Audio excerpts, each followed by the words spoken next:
মোতাকাব্বির Ahmed, association of travel agents of Bangladesh, আটাবের প্রশাসক। নিয়োগের ৭ দিন পর দায়িত্ব বুঝে নিতে মঙ্গলবার সকাল 11:30টার দিকে আসেন রাজধানীর নয়াপল্টনের সংগঠনটির কার্যালয়ে। এ সময় তাকে ফুল দিয়ে শুভেচ্ছা জানান আটাবের কর্মচারী কর্মকর্তা। পরের সাংবাদিকদের সঙ্গে মতবিনিময় সভায় অনিয়ম দূর করে সংগঠনটিকে সুন্দর করে সাজাতে সকলের সহযোগিতা চান আটাব প্রশাসক।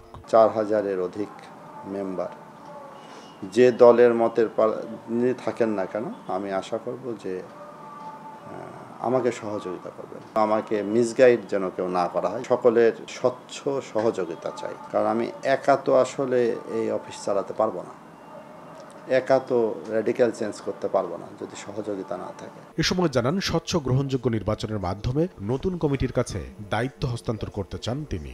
এখন আমি আসলে সকলের সহযোগিতা নিয়েই এই প্রতিষ্ঠানটাকে সামনের দিকে আগাতে চাই এবং একটা নির্ভেজাল, একটা স্বচ্ছ, সকলের মতের ভিত্তিতে যেন একটা গ্রহণযোগ্য নির্বাচন দিয়ে যেন আমি এখান থেকে যেতে পারি। এখানে প্রশাসক তো আর যুগ থেকে থাকবে না, একটা নির্ধারিত সময় পর্যন্ত থাকবে। এই নির্ধারিত সময় পর্যন্ত যেন প্রশাসক থেকে আপনাদের প্রতিষ্ঠানটাকে সুন্দর মতো করে দিয়ে যেতে পারে, সেই সহযোগিতা আপনারা আমাকে করবেন।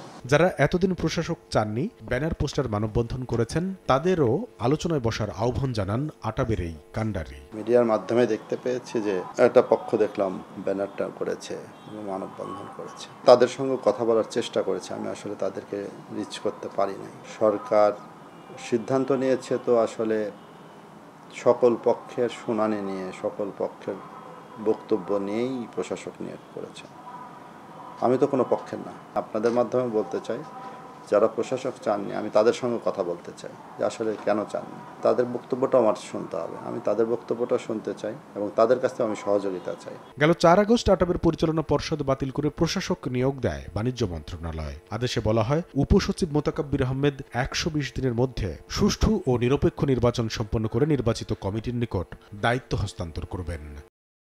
কামরুল হাসান সবুজ, সময় সংবাদ, ঢাকা।